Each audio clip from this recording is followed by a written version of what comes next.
तो स्टार्ट करते हैं। जय हिंद साथियों सभी को। स्वागत है आप सभी का अपना YouTube channel GK GS group discussion में। ठीक है, चलिए आज का जो टॉपिक था वो कहाँ से था? शैव धर्म से स्टार्ट था। ठीक है, इससे पहले हम लोग का बौद्ध धर्म जैन धर्म समाप्त हो गया है। आज स्टार्ट करते हैं हम लोग शैव धर्म से लेके पारसी धर्म तक। ठीक है, तो चलिए बताइएगा, आप लोग सवाल पे आते हैं सीधे। शैव धर्म से है पहला सवाल। बताइएगा जो भगवान शिव की पूजा करते हैं उन्हें क्या कहा जाता है? उन्हें शैव कहा जाता है। क्या कहा जाता है? शैव कहा जाता है। ठीक है, और वही शिव से संबंधित धर्म को क्या कहा जाता है? शैव धर्म। ठीक है, शिव से संबंधित धर्म को शैव धर्म, और जो पूजा करते हैं उसे शैव कहा जाता है। ठीक है, अब बताइएगा शिवलिंग उपासना का प्रारंभिक पुरातात्विक साक्ष्य कहाँ से मिला है? तो हाँ, हड़प्पा संस्कृति से। ठीक है, जिसे सिंधु घाटी सभ्यता भी कह सकते हैं, तो वहीं से मिला है। क्या मिला है? शिवलिंग उपासना का प्रारंभिक पुरातात्विक साक्ष्य। ठीक है, अब बताइएगा ऋग्वेद में शिव के लिए किस देवता का उल्लेख है? रुद्र का। ठीक है, ऋग्वेद में रुद्र का उल्लेख है। ठीक है, रुद्र नामक देवता का उल्लेख है इसमें। अगला सवाल बताइएगा, अथर्ववेद में शिव को क्या कहा जाता है? हाँ, क्या क्या कहा जाता है? पहला बताइए। पहला भाव, सर्प, दूसरा तीसरा पशुपति, चौथा भूपति। ठीक है, क्या क्या? भाव, सर्प, पशुपति, भूपति। भाव, सर्प, पशुपति, भूपति। ठीक है, किसमें कहा जाता है? कौन सा वेद में? तो अथर्ववेद में कहा जाता है। चलिए अगला सवाल बताइएगा, लिंग पूजा का पहला स्पष्ट वर्णन कहाँ से मिलता है? नहीं, मत्स्य पुराण में। ठीक है, कहाँ से मिलता है? मत्स्य पुराण में। लिंग पूजा का पहला स्पष्ट वर्णन मत्स्य पुराण में। सबसे पुराना पुराण मत्स्य पुराण। ठीक है, हो गया यहाँ तक। अब बताइएगा कि महाभारत के किस पर्व से लिंग पूजा का वर्णन मिलता है? हाँ, महाभारत के किस पर्व से लिंग पूजा का वर्णन मिलता है? हाँ, सुना हुआ होगा सर, अनुशासन पर्व। कौन सा पर्व? अनुशासन पर्व। अनुशासन पर्व से लिंग पूजा का वर्णन मिलता है। अनुशासन पर्व से लिंग पूजा का वर्णन मिलता है। बताइएगा, रुद्र के पत्नी के रूप में पार्वती का नाम किस में मिलता है? हाँ, तैत्तिरीय अरण्यक में। ठीक है, किसमें मिलता है? तैत्तिरीय अरण्यक में। रुद्र के पत्नी के रूप में पार्वती का नाम। ठीक है, किसका नाम? पार्वती का नाम हमें मिलता है तैत्तिरीय अरण्यक से। किसमें मिलता है? तैत्तिरीय अरण्यक से। ठीक है, चलिए बताइएगा, शिव की पत्नी की, ठीक है, शिव की पत्नी की सौम्य रूप क्या क्या है? पार्वती पहला, बहुत अच्छा। हाँ, गौरी, पद्मा, उमा। ठीक है, हम फिर से सुनिएगा, शिव की पत्नी की सौम्य रूप क्या क्या है? तो पद्मा है पहला, दूसरा पार्वती है, हाँ, उसके बाद उमा है तीसरा, उसके बाद गौरी है, उसके बाद भैरवी है। ठीक है, पद्मा, पार्वती, उमा, गौरी, भैरवी, ये सब क्या है? तो शिव की पत्नी का सौम्य रूप। ठीक है, अब बताइएगा आप लोग, शैव संप्रदाय की संख्या 4 बताई गई है। किसमें? शैव संप्रदाय की संख्या 4 बताई गई है। कितनी बताई गई है? 4। वो किसमें बताई गई है? वामन पुराण में। किसमें बताई गई है? वामन पुराण में। ठीक है, वामन पुराण में शैव संप्रदाय की संख्या 4 बताई गई है। ठीक है, कितने बताई गई है? 4 बताई गई है। कौन कौन? पहला पशुपत, दूसरा कपालिक, तीसरा कालामुख, चौथा लिंगायत। ठीक है, पहला है पशुपत, दूसरा है कपालिक, उसके बाद कालामुख, उसके बाद लिंगायत। ठीक है, ये है वामन पुराण में बताया गया है।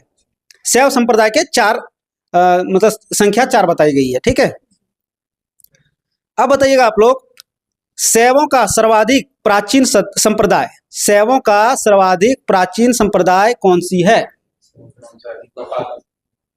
पशुपत संप्रदाय। कौन सा है?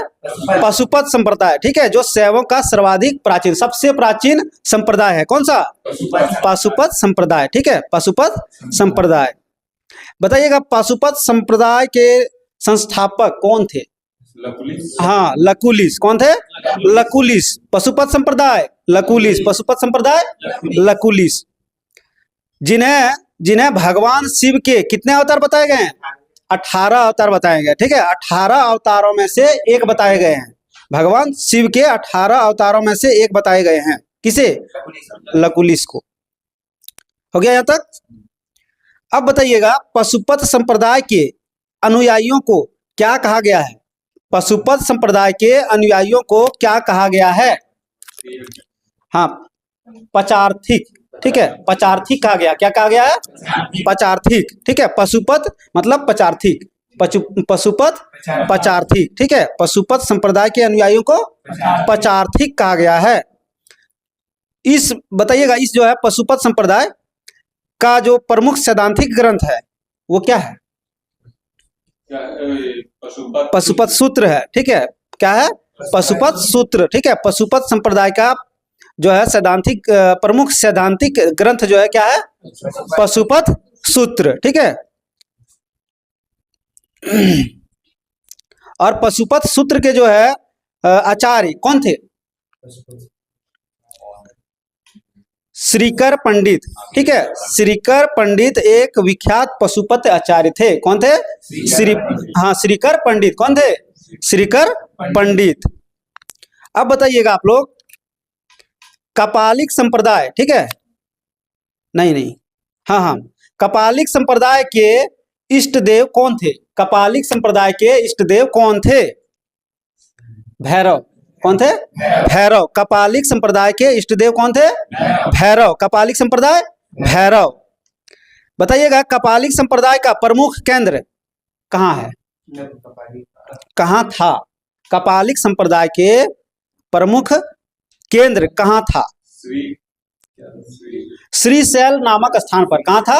श्रीशैल नामक स्थान पर। कपालिक संप्रदाय का प्रमुख केंद्र श्रीशैल नामक स्थान पर था। ठीक है, अब बताइएगा कि कालामुख संप्रदाय के अनुयायियों को शिव पुराण में क्या कहा गया है? फिर से सुनिएगा सवाल। कालामुख संप्रदाय के अनुयायियों को शिव पुराण में क्या कहा गया है? हाँ, महाव्रतधर। क्या कहा गया है? महाव्रतधर। कालामुख संप्रदाय के अनुयायियों को महाव्रतधर कहा गया। किसमें कहा गया है? शिव पुराण में। किसमें कहा गया है? शिव पुराण में कहा गया है। कहा गया है कि इस संप्रदाय के लोग नर कपाल में ही भोजन और सुरापान करते थे। ठीक है, सुरापान मतलब पीना। क्या पीना? नहीं, शराब पीना। ठीक है, सुरापान मतलब क्या? सुअर जैसा मुंह कर देना। ठीक है, पीने के बाद कैसा मुंह हो जाता है उसका? सुअर जैसा। ठीक है, सुरापान करता था। और क्या करता था? भोजन भी करता था। किसमें? नर कपाल में। ठीक है, मतलब खोपड़ी में। हाँ, और साथ ही साथ अपने शरीर पर क्या लगाता था? भस्म लगाता था। वो भी चिता का भस्म लगाता था। ठीक है, हाँ, तो वही कर सकते हैं आप उसको, अघोड़ी कर सकते हैं इसको। ठीक है, अब बताइएगा, लिंगायत संप्रदाय कहाँ प्रचलित था? लिंगायत संप्रदाय तो दक्षिण में प्रसिद्ध था। ठीक है, दक्षिण भारत में प्रचलित था लिंगायत संप्रदाय। कहाँ पे प्रसिद्ध था? तो दक्षिण भारत में। ठीक है, और इसे क्या कहा गया है?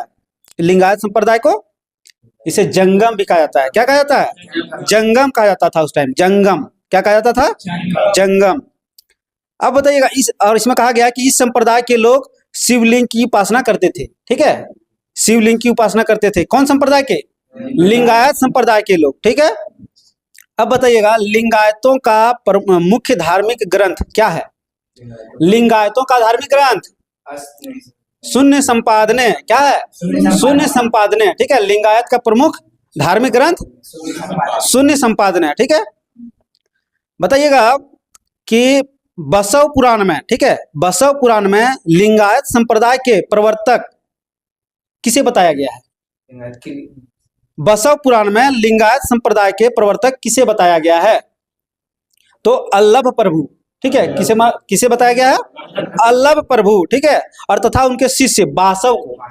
अल्लभ प्रभु और बासव। हाँ, अल्लभ प्रभु और बासव को क्या बताया गया? लिंगायत संप्रदाय के प्रवर्तक। ठीक है, इस संप्रदाय को वीर शिव संप्रदाय भी कहा जाता है। ठीक है, किस संप्रदाय को? लिंगायत को वीर शैव भी कहा जाता है। लिंगायत को वीर शैव भी कहा जाता है। इसमें बताइएगा, नोट है एक। ठीक है, क्या है?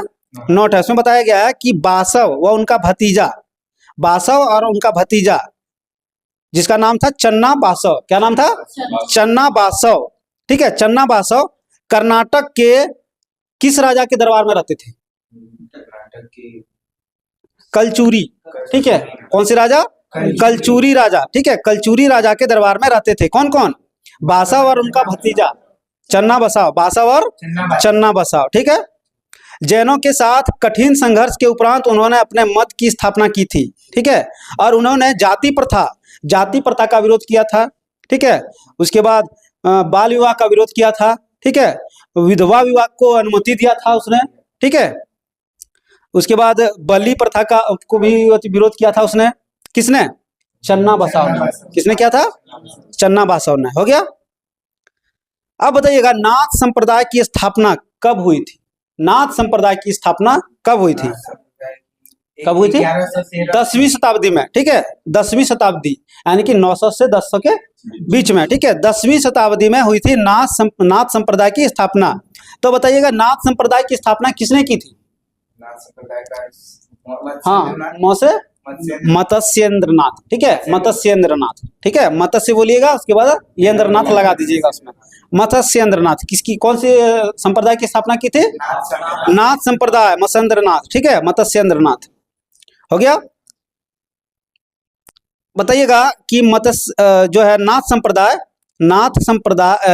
के का जो व्यापक प्रचार प्रसार किया था वो किसके समय में हुआ था?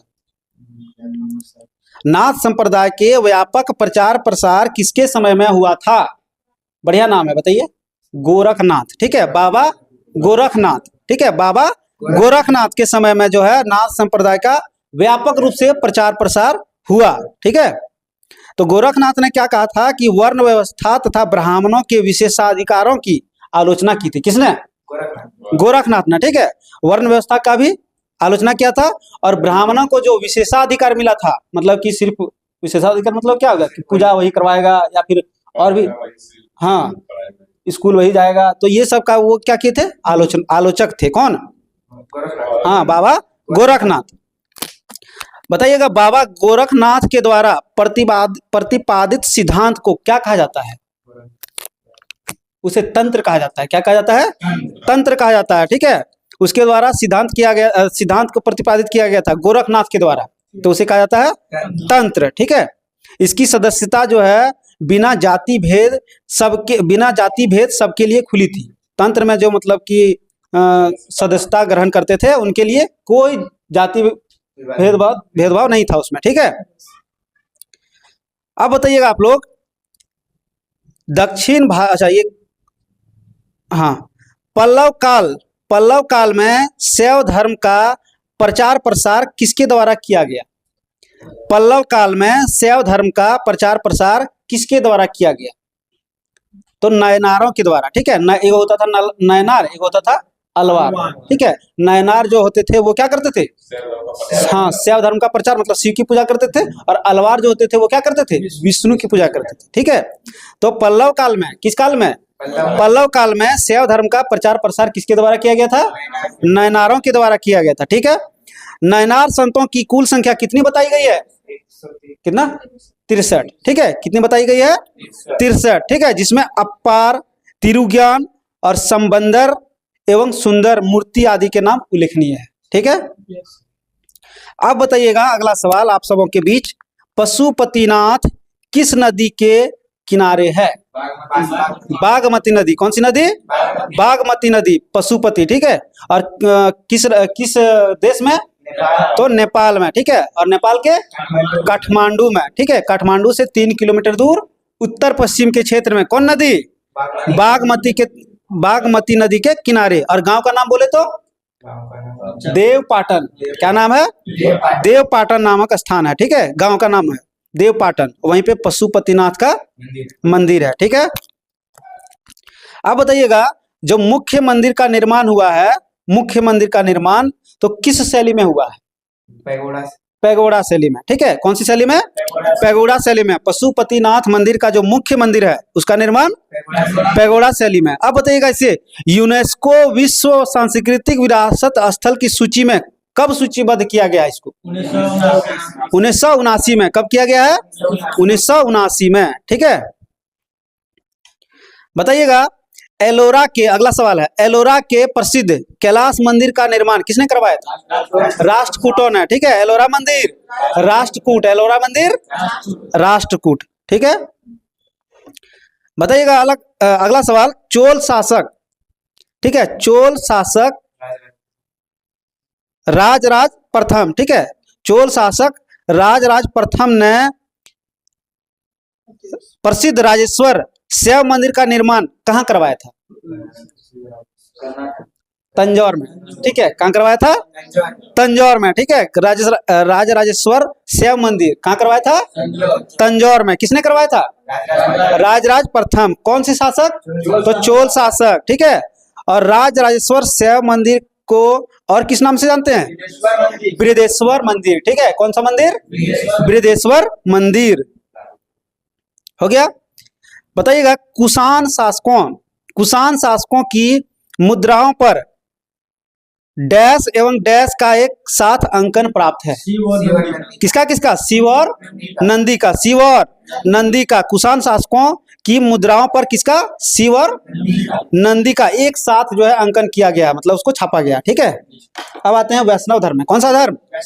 वैष्णव धर्म। बताइएगा वैष्णव धर्म के विषय में, वैष्णव धर्म के विषय में प्रारंभिक जानकारी कहाँ से मिलती है? उपनिषद से। कहाँ से मिलती है? उपनिषद से मिलती है। बहुत अच्छा। बताइएगा नारायण के पूजक क्या कहे जाते थे? नारायण के पूजक क्या कहे जाते थे? पंचरात्र। क्या कहे जाते थे? पंचरात्र। ठीक है, नारायण के पूजक को पंचरात्र कहे जाते थे। ठीक है, बोल रहा है क्या कि वैष्णव धर्म विकास का विकास जो है भागवत धर्म से हुआ। किस धर्म से? भागवत धर्म से हुआ है। ठीक है, अब बताइएगा वैष्णव धर्म के प्रवर्तक कौन थे? कृष्ण जी। ठीक है, वैष्णव धर्म के कृष्ण जी थे। ठीक है, जो वृषण कबीले के थे। कौन से कबीले? वृषण कबीले के थे। और उसका निवास स्थान कहाँ था? मथुरा। ठीक है, कहाँ था? मथुरा था। कृष्ण भूमि मथुरा। ठीक है, अब बताइएगा कृष्ण के का जो उल्लेख है सर्वप्रथम कहाँ पे किया गया है? हाँ, छांदोग्य उपनिषद में। ठीक है, छांदोग्य उपनिषद में किया गया। कृष्ण का उल्लेख सर्वप्रथम छांदोग्य उपनिषद में किया गया है, जिसमें देवकी पुत्र और अंगरीश के शिष्य के रूप में हुआ है। देवकी पुत्र और अंगरीश के शिष्य के रूप में हुआ है। किस उपनिषद में? तो छांदोग्य उपनिषद में। ठीक है, बताइएगा वासुदेव कृष्ण का सबसे प्रारंभिक अभिलेखीय उल्लेख कहाँ पाया गया है? वासुदेव कृष्ण का सबसे प्रारंभिक अभिलेखीय उल्लेख कहाँ पाया गया है? हाँ, ठीक है, बोलिए। बेसनगर स्तंभ अभिलेख में। कहाँ किया गया है? बेसनगर स्तंभ अभिलेख में। ठीक है, क्या किया गया? वासुदेव का सबसे प्राचीन मतलब प्रारंभिक उल्लेख किया गया है बेसनगर स्तंभ अभिलेख में। ठीक है, अब बताइएगा विष्णु के 10 अवतारों का उल्लेख कहाँ मिलता है? मत्स्य पुराण में। कहाँ मिलता है? मत्स्य पुराण में। विष्णु के 10 अवतारों का उल्लेख मत्स्य पुराण में। बता सकते हैं 10 अवतार क्या क्या है? बता सकते हैं? कुछ बताइए। तो उसमें से मत्स्य है। ठीक है, पहला मत्स्य पुराण है तो मत्स्य, हाँ, कुरुम है, बलराम है, परशुराम है और राम है। हाँ, वो भी है। क्या बोले? कुर्म। ठीक है, हाँ, नृसिंह है। उसके बाद बुद्ध है, कल्कि है। तो ये सब इसके अवतार है। फिर से एक बार देख लेते हैं। ठीक है, मत्स्य है, क्रूम है, वराह है। ठीक है, उसके बाद नरसिंह है, यहाँ लिखा है नृसिंह।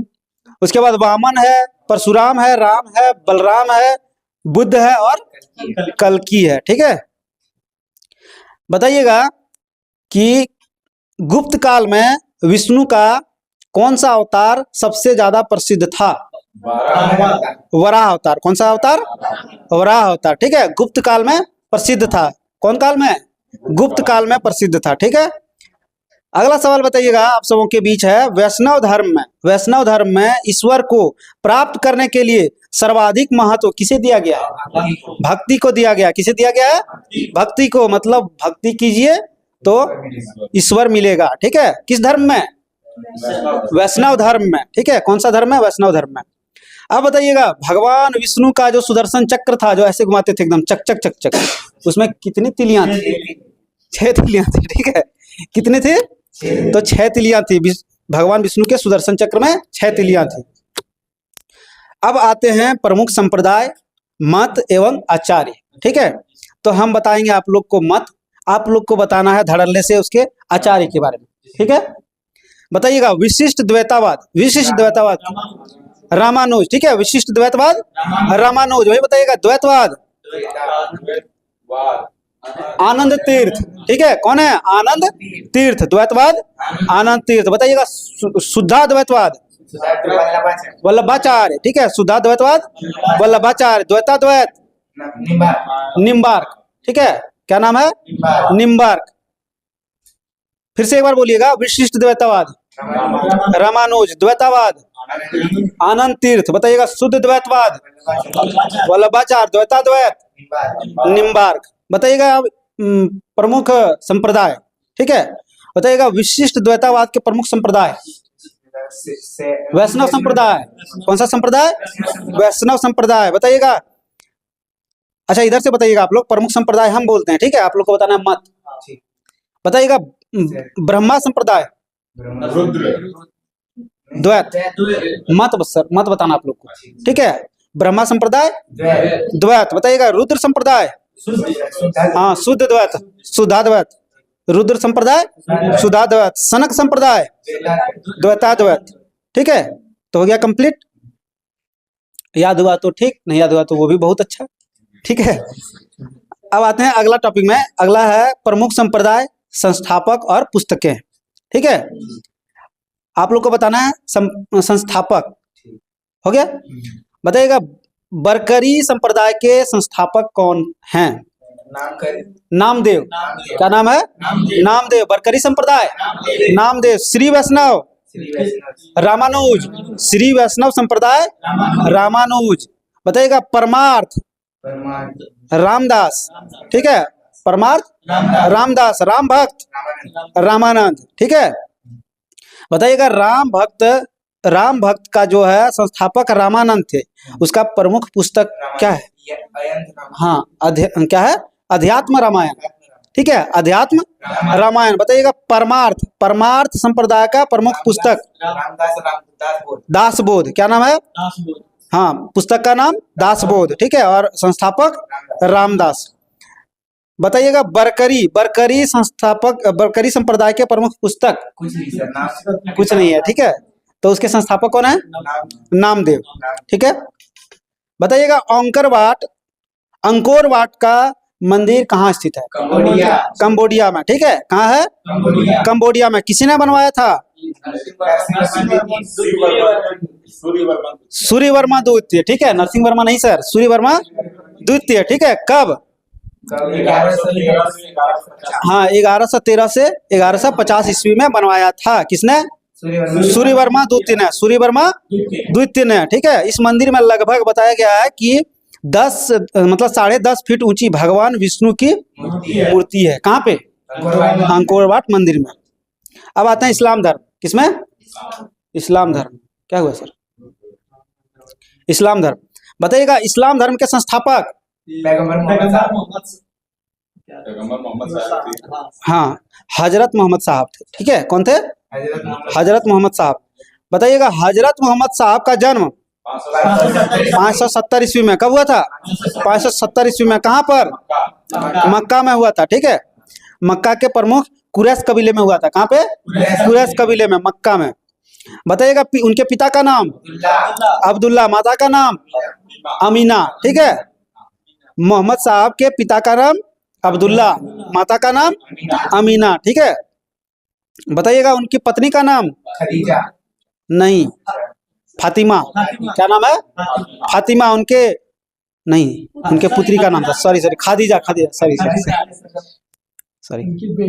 हाँ उनकी बेटी का नाम फातिमा। उनके दामाद का नाम अली, ठीक है। मोहम्मद साहब के दामाद का नाम अली।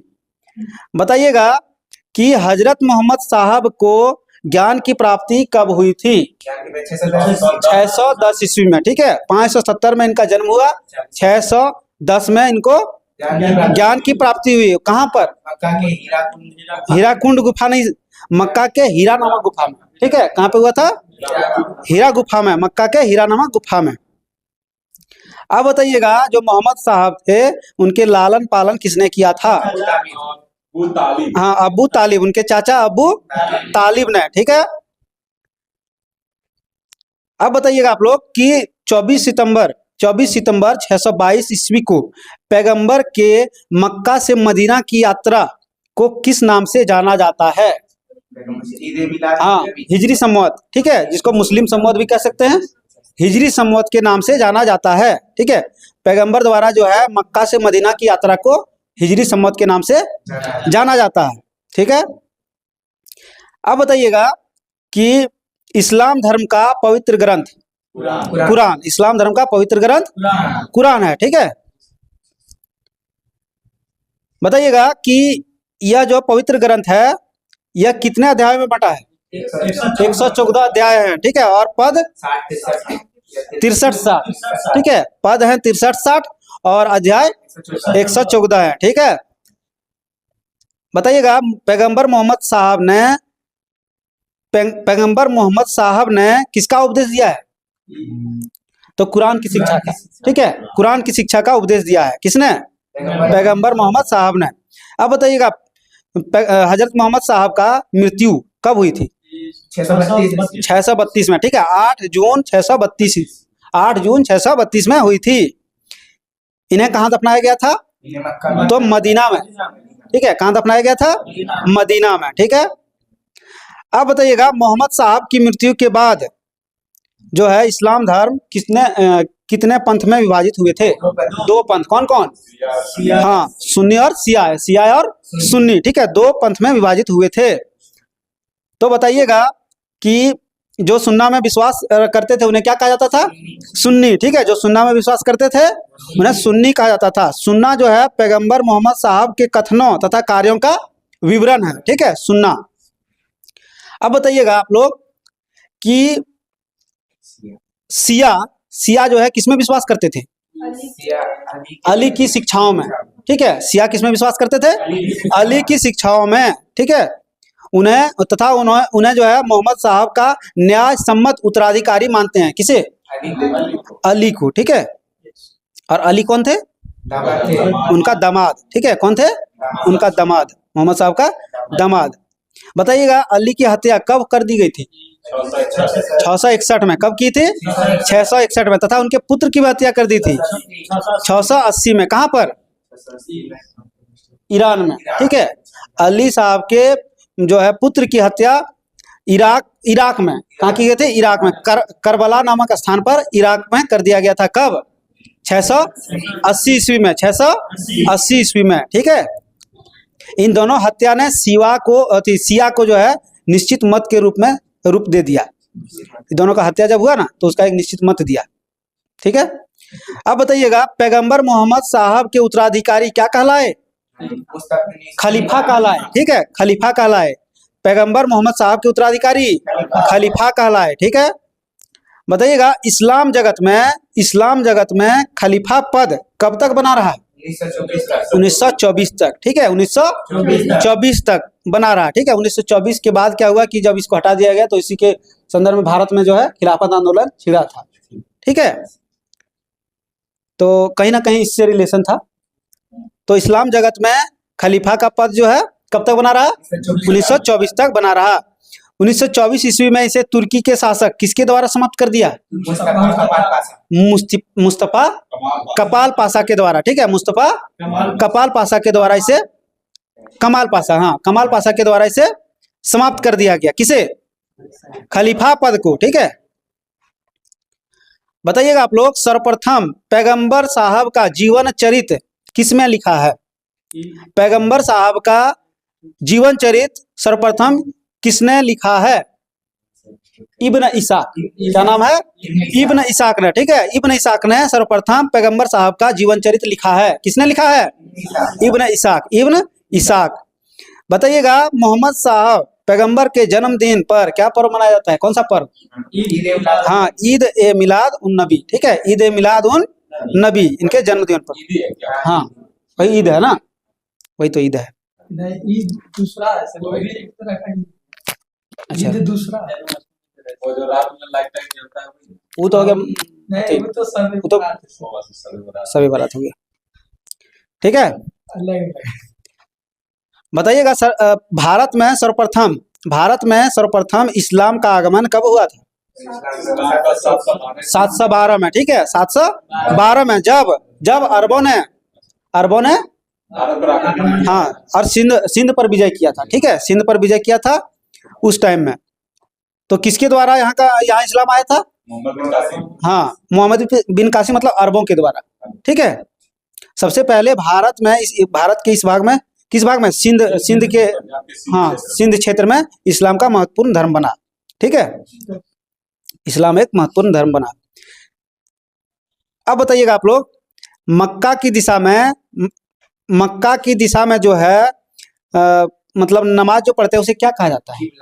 उसे किबला कहा जाता है। ठीक है, कहा जाता है कि नमाज के दौरान मुसलमान जो है मक्का की तरफ मुंह करके खड़े होते हैं। क्यों होते हैं? क्योंकि भारत से जो है पश्चिम दिशा में है। ठीक है, और मक्का की ओर की दिशा को क्या कहा जाता है? किबला कहा जाता है। ठीक है, क्या कहा जाता है? किबला। अब आते हैं ईसाई धर्म, किसमें आते हैं? ईसाई धर्म में। बताइएगा, ईसाई धर्म के प्रमुख ग्रंथ?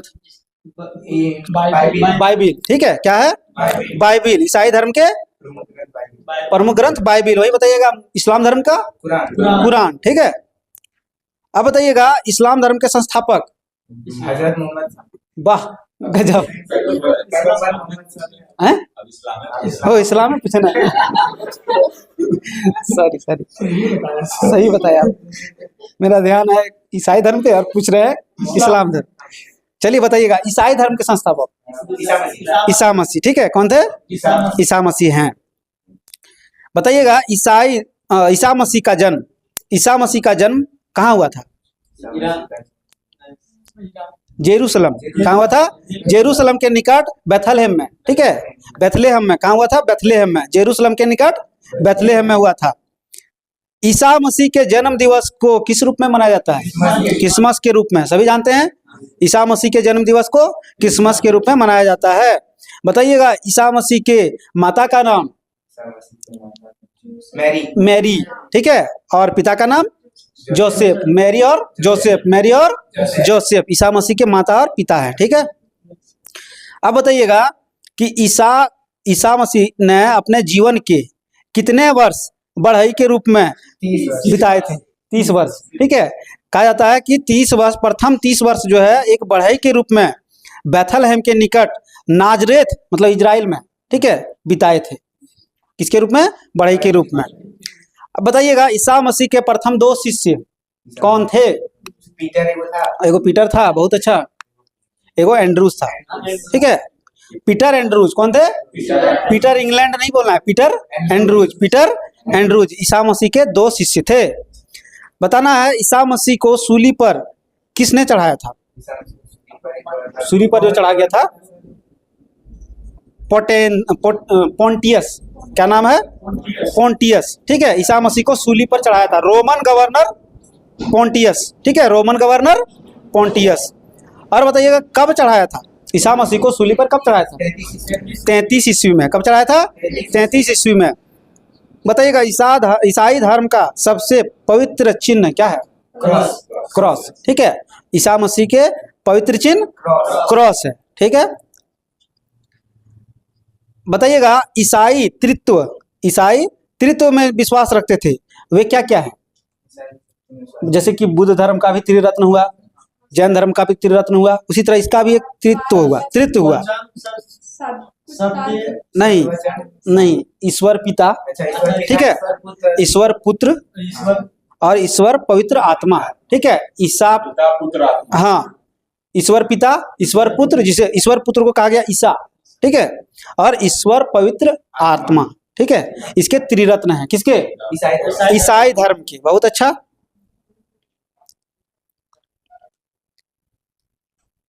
अब आते हैं पारसी धर्म में। किसमें आते हैं? पारसी धर्म में। ठीक है, बताइएगा, पारसी धर्म के पैगंबर कौन थे? पारसी धर्म के पैगंबर कौन थे? तो नाम था जरथुस्त्र। क्या नाम था? जरथुरुस्ट, जो किस देश के थे?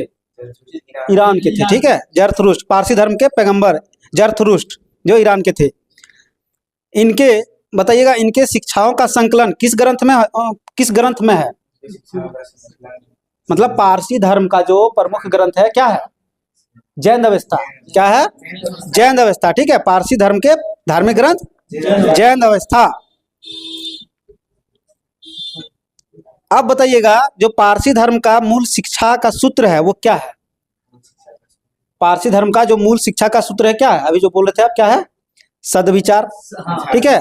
उसके बाद सद्वचन, सद्कार्य, ठीक है। सद्विचार, सद्वचन और सत्कार्य जो क्या है? शिक्षा का सूत्र है, ठीक है। पारसी धर्म के शिक्षा का सूत्र है, मूल सूत्र। अब बताइएगा कि पारसी धर्म के जो अनुयायी हैं, ठीक है, अनुयायी एक ईश्वर को मानते थे, उनका क्या नाम है? उनको क्या कहा जाता है? उनको क्या ऐसे कर रहे हैं सर आप? अहूर, ठीक है। क्या कहा जाता है? अहूर कहा जाता है, ठीक है। तो पारसी धर्म के जो ईश्वर है उनको हाँ अहूर को मानते थे, ठीक है। अहूर, अहिर नहीं है, अहूर है, ठीक है। अहूर। बताइएगा कि पारसी धर्म के अनुयायियों को मतलब पारसी धर्म के जो अनुयायी हैं और किसकी पूजा करते थे? हाँ, अग्नि का पूजा करते थे, ठीक है। अग्नि पूजा, उसे अग्नि पूजक भी कहा जाता है। किसे? पारसी धर्म के अनुयायियों को क्या कहा जाता है? अग्नि पूजक भी कहा जाता है। अग्नि पूजक के साथ हम समाप्त करते हैं इस टॉपिक को, ठीक है। मिलते हैं अगले क्लास में। अभी नवल सर लेंगे साइंस का क्लास, और कल का जो टॉपिक रहेगा वो इसके आगे, पारसी धर्म के आगे जो है, लूसेंट का पेज नंबर 10, मगध राज का उत्कर्ष से लेकर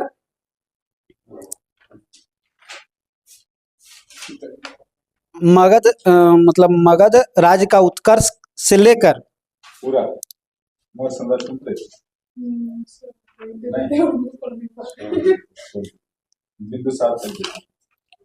बिंदुसार तक, ठीक है। मगध राज का उत्कर्ष से लेकर बिंदुसार, मतलब अशोक के पहले, ठीक है, बिंदुसार तक पूरा। तो ठीक है साथियों, आपको होमवर्क दे दिया जाएगा टेलीग्राम चैनल पे। टेलीग्राम चैनल का नाम है GKGS group discussion, GKGS group discussion. Thank you, जय हिंद, मिलते हैं अगले क्लास में। गुड इवनिंग सभी को। तो चलिए, लूसेंट समाप्त हो गया, ठीक है। टॉपिक लूसेंट नहीं समाप्त हुआ है, टॉपिक समाप्त हो गया उसका आज का। और साइंस का टॉपिक स्टार्ट करते हैं। टॉपिक दिए थे वृत्तीय गति और सरल आवर्त गति ना।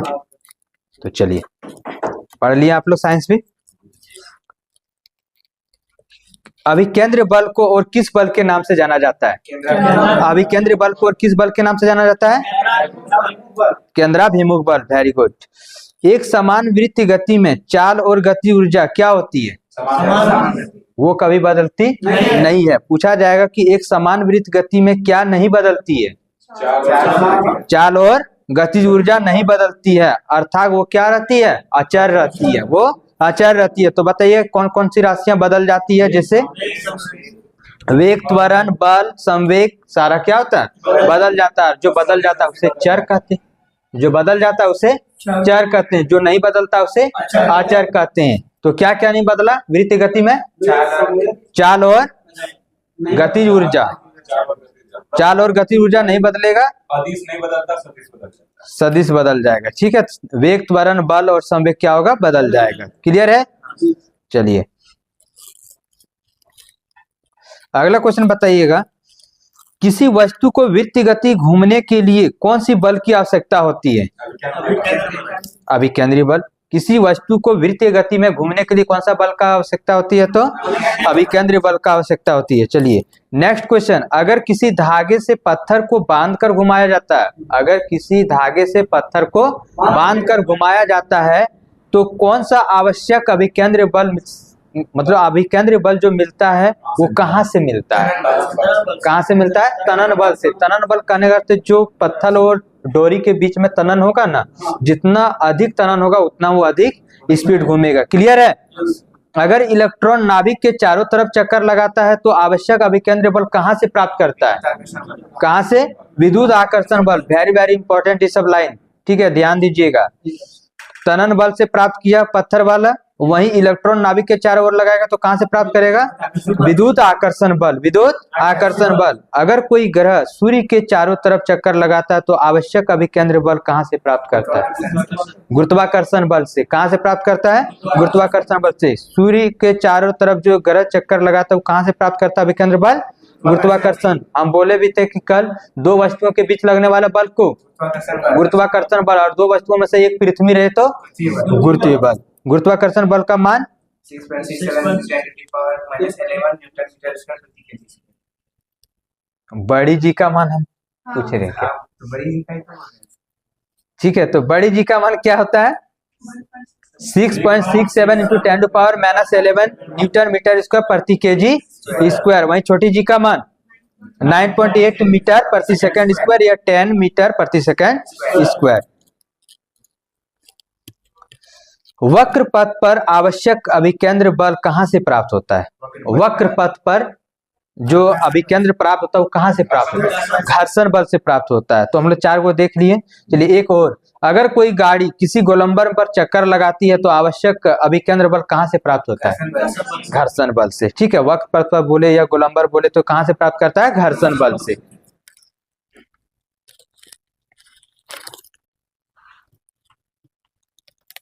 अपकेंद्र बल एक कैसा बल है? अपकेंद्र बल एक कैसा बल है? काल्पनिक बल है। अपकेंद्र बल एक काल्पनिक बल है। वहीं अभिकेंद्र बल एक केंद्राभिमुख बल है। ठीक है, जिसका कल्पना न्यूटन के कौन से नियम की सहायता को बचाने के लिए किया है? तीसरे नियम को बचाने के लिए। ठीक है, अपकेंद्र बल एक काल्पनिक बल जिसका कल्पना न्यूटन के तीसरे नियम को सत्यता को बचाने के लिए किया गया है। बताइएगा अपकेंद्र बल का उदाहरण। दूध से मक्खन निकालना, वॉशिंग मशीन में। ठीक है, अपकेंद्रीय पंप में। कहीं भी प्रीवियस उठा के देखिएगा, ये दोनों क्वेश्चन जरूर मिलेगा आपको। दूध से मक्खन निकालना और वॉशिंग मशीन। कौन सा बल का उपयोग किया जाता? तो अपकेंद्र। कौन सा बल? अपकेंद्र। और अभिकेंद्र बल का कहाँ उपयोग किया जाएगा? मौत का कुआं हो जाएगा। ठीक है, वहां एक पॉइंट और याद रखना कि जैसे हम लोग किसी तिरछे मोड़ पर घूमते हैं तो हमारा शरीर जो केंद्र की ओर जाता है तो किसके कारण? अभिकेंद्रीय बल के कारण। लेकिन हमको जो वो संभाल के रखता है, मतलब विपरीत फोर्स करता है, वो किस बल के कारण? अपकेंद्र बल। वहां दोनों काम आ गए। ठीक है, नेक्स्ट देखते हैं अब हम लोग। अगर किसी पत्थर को धागे से बांधकर घुमाया जाए तो जो जो धागा उंगली पर लिपटती है तो उसका त्रिज्या क्या होता है? और त्रिज्या घटने पर उसका वेग क्या होगा? बढ़ जाएगा। त्रिज्या घटने पर उसका वेग बढ़ जाएगा, और उल्टा होने पर उल्टा होगा। समझ गए ना? मतलब त्रिज्या बढ़ा देंगे तो उसका वेग घट जाएगा।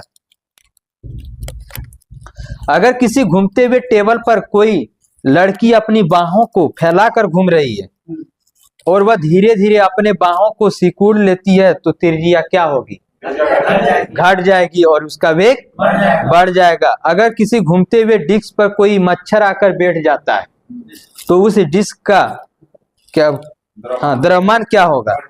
द्रव्यमान बढ़ने से वेग उसका क्या होगा? कम हो जाएगा। द्रव्यमान बढ़ने से उसका वेग घट जाएगा। त्रिज्या बढ़ने से उसका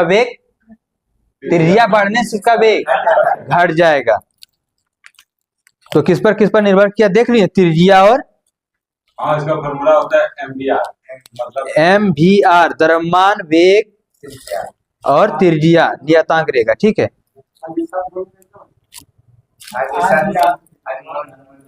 अगर कोई ग्रह सूर्य के चारों तरफ दीर्घवृत्ताकार में चक्कर लगाता है तो जब सूर्य नजदीक की होता है तो त्रिज्या क्या हो जाती है? कम हो जाती है। सारा इसका देख लिया हम लोग एग्जांपल। चलिए अब एक है क्वेश्चन ऑब्जेक्टिव का, बताइएगा वॉशिंग मशीन का कार्य प्रणाली निम्नलिखित में से किस सिद्धांत पर कार्य करता है? अपकेंद्र बल पर। Very good. एक वृत्ताकार पथ में स्थिर गति वाले पिंड का गति को क्या कहा जाता है? ऑप्शन है परिसंचारी गति, दोलनी गति, समान वृत्तीय गति या समान वृत्तीय गति, असमान वृत्तीय गति या समान वृत्तीय गति। समान वृत्तीय गति क्या हो जाएगा? समान। लट्ठू को घुमाना किसका उदाहरण है? लट्ठू को घुमाना किसका उदाहरण है? कौन सा सर? लट्ठू को घुमाना किस बल का उदाहरण है? केंद्राभिमुख बल, अभिकेंद्र बल ये भी अपकेंद्र बल, गुरुत्वाकर्षण बल, ए बी दोनों कहने का है केंद्राभिमुख बल या अभिकेंद्र बल। चलिए बहुत अच्छा। किसी निकाय को एक समान वृत्तीय गति में लगने वाले आवश्यक नियत बल को क्या कहा जाता है? किसी निकाय को एक समान वृत्तीय गति में लगने वाले आवश्यक नियत बल को डैश कहा जाता है? अपकेंद्र बल, अभिकेंद्र बल, गुरुत्वाकर्षण बल या आंतरिक बल? अभिकेंद्र बल होगा। क्या होगा? अभिकेंद्र बल।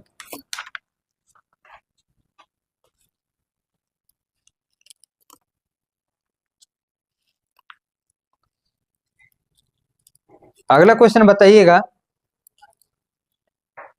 सिंपल हार्मोनिक मोशन जिसे कहते हैं सरल आवर्त गति, ठीक है, सरल आवर्त गति करने वाले कण कौन सी ग्राफ को परवलयाकार दर्शाता है? वेग और विस्थापन, वेग और विस्थापन, ठीक है। सिंपल हार्मोनिक सरल आवर्त गति करने वाले कण का वेग और विस्थापन ग्राफ परवलयाकार दर्शाता है, ठीक है। बताइएगा वह बिंदु, दो बिंदु है, उस बिंदु का नाम बताना है जहां पर विस्थापन का गणना की जाती है और जहां विस्थापन का मान शून्य होता है उसे कौन सा बिंदु कहते हैं? विस्थापन जहां शून्य होगा उसे मध्य बिंदु, विस्थापन का मान जहां महत्तम होगा उसे अंत बिंदु। तो अंत बिंदु पर वेग का मान क्या होगा? शून्य होगा। अंत बिंदु पर वेग का मान शून्य होगा। वह बल जो वस्तु को पूर्वावस्था में ला देता है वो कौन सा बल कहलाता है? वह बल जो वस्तु को पूर्वावस्था में ला देता है, पूर्वावस्था में, उसे कौन सा बल कहते हैं? प्रत्यानयन बल। कौन सा बल कहते हैं? प्रत्यानयन बल कहते हैं। प्रत्यानयन बल किसे कहते हैं? वह बल जो वस्तु को पुनः पूर्वावस्था में ला देता है। मध्य बिंदु से अंत बिंदु के बीच के महत्तम विस्थापन को क्या कहा जाता है? आयाम कहा जाता है। निकल गया था ना सर आंसर। क्या कहा जाता है? तो आयाम कहा जाता है। चलिए बताइएगा, गतिज ऊर्जा बराबर सूत्र क्या होता है? काइनेटिक एनर्जी बराबर 1/2 mv², पोटेंशियल एनर्जी बराबर स्थितिज ऊर्जा mgh। Very good. यहाँ देखिएगा मध्य बिंदु और अंत बिंदु वाला में तो वेग जो होता है और काइनेटिक एनर्जी कहने का है गतिज ऊर्जा, ये महत्तम होता है कहाँ? मध्य बिंदु पर। मध्य बिंदु पर गतिज ऊर्जा और वेग जो दोनों क्या होता है? महत्तम होता है। बाद बाकी जितना भी है सब क्या होगा? शून्य होगा। वहीं अंत बिंदु पर ये दोनों को शून्य मान लीजिए, बाकी सबको महत्तम मान लीजिए। कौन दोनों को सर? तो गतिज ऊर्जा और वेग को। गतिज ऊर्जा और वेग को, बस दो ही चीज याद रखना है, गतिज ऊर्जा और वेग। मध्य बिंदु पर महत्तम, अंत बिंदु पर शून्य। सरल लोलक के अंत बिंदु पर महत्तम होता है, निम्न में से कौन सरल लोलक के अंत बिंदु पर महत्तम होता है? ऑप्शन सुनिएगा, वेग और त्वरण, स्थितिज ऊर्जा और वेग, विस्थापन और वेग, त्वरण और विस्थापन। त्वरण और विस्थापन, क्योंकि वेग वाला जहां आएगा उसको क्या करेंगे? हटा देंगे, है ना। चलिए, वह गति जो निश्चित समय अंतराल में बार बार दोहराई जाती है उसे कौन सी गति कहते हैं? आवर्ती गति कहते हैं। सरल आवर्ती, ठीक है, आवर्ती गति कहते हैं। क्या कहते हैं? आवर्ती गति। आवर्ती गति, सभी सरल आवर्ती गति आवर्ती गति है। सभी सरल आवर्ती गति आवर्ती गति है, लेकिन सभी आवर्ती गति सरल आवर्ती गति नहीं हो सकते हैं। इसीलिए हम कह सकते हैं कि वह गति जो निश्चित समय अंतराल पर बार बार दोहराई जाती है उसे आवर्ती गति कहते हैं। एक दोलन को पूरा करने में लगे समय को क्या कहते हैं? आवर्तकाल कहते हैं। क्या कहते हैं? आवर्तकाल। आवर्तकाल का SI मात्रा क्या होता है? सेकेंड होता है। क्या होता है? सेकेंड, ठीक है। सरल आवर्तकाल का SI मात्रा क्या होता है? सेकेंड होता है। ज्यादा हो रहा है क्या? समझ रहे हैं? विमा इसका T हो जाएगा, ठीक है, T for टाइम से दर्शाएगा। आवर्तकाल अगर अधिक होगा तो उसका वेग क्या हो जाएगा? कम हो जाएगा। आवर्तकाल अधिक होगा तो वेग कम हो जाएगा। आवर्तकाल कम होगा तो घड़ी क्या होगी? पेंडुलम जो है उसका क्या होगा? अगर आवर्तकाल को कम कर दे स्पीड हो जाएगा, और आवर्तकाल को अगर बढ़ा दे तो सुस्त हो जाएगा, ठीक है। आएगा क्वेश्चन, प्रति एकांक समय में दोलन की कुल संख्या को क्या कहते हैं? प्रति एकांक समय में दोलन की कुल संख्या को क्या कहते हैं? आवृत्ति कहते हैं। Very good. क्या कहते हैं? आवृत्ति 1/T। इसका फार्मूला आवृत्ति बराबर क्या हो जाएगा 1/t या फिर 1/, आवर्तकाल 1/, आवर्तकाल। आवर्ती का SI मात्रक क्या होता है?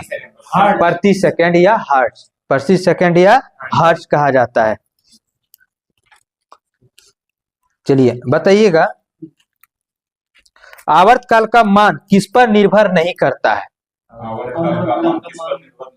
नहीं करता है। आवर्तकाल का फॉर्मूला होता है 2π√L/g। तो लंबाई पे करेगा, बाकी कोई चीज पे नहीं करेगा, गुरुत्वाकर्षण पे करेगा, गुरुत्वाकर्षण। ठीक है, तो कहा जाए तो द्रव्यमान पर करेगा क्या? नहीं सर। तो आवर्तकाल का मान द्रव्यमान पर निर्भर नहीं करेगा, तो किस पर निर्भर करेगा? लंबाई और गुरुत्वीय त्वरण। ठीक है, गोलक की प्रकृति और विस्थापन पर निर्भर नहीं करता है। हम लोग देखेंगे जो फार्मूला क्या बताएगा, 2π√L/g। अगर जो दिख रहा है उस पर करता है, जो नहीं दिख रहा है उस पर नहीं करता है। ठीक है, अगर किसी झूले पर एक या कई व्यक्ति झूल रहे हो तो आवर्तकाल क्या होगा? सेम रहेगा, क्योंकि द्रव्यमान पर वो निर्भर नहीं करता है, क्योंकि आवर्तकाल द्रव्यमान पर निर्भर नहीं करता। अगर कोई लड़की किसी झूले पर बैठकर झूल रही है और वह खड़ी हो जाती है तो प्रभावी लंबाई क्या होगा? घट जाएगा, और लंबाई घटने से आवर्तकाल क्या होगा? आवर्तकाल कम हो जाएगा। लंबाई घटने से कम हो जाएगा। हाँ सर, अगर ये यहाँ तक है तो इसको जाने में यहाँ तक लगेगा, अगर इसको घटा दें यहाँ तक तो यहीं तक दूरी तय करेगा। और पूछे क्या सर, गति पूछे क्या? अगर लंबाई को घटा दिया जाए तो इसका आवर्तकाल क्या होगा? आवर्तकाल। ठीक है, आवर्तकाल क्या होगा? समय कम लगेगा, क्योंकि अब यहीं तक दूरी तय करेगा। लेकिन अगर इसका स्पीड पूछे तो स्पीड, अगर लंबाई को बढ़ा दे तो स्पीड क्या होगा? स्पीड नहीं, घट जाएगा। हाँ, ये अगर तो इसका स्पीड, क्योंकि ये आराम आराम से आएगा जाएगा, ठीक ना। लेकिन जैसे यहाँ आ जाएगा तुरंत तुरंत आएगा जाएगा। ठीक है,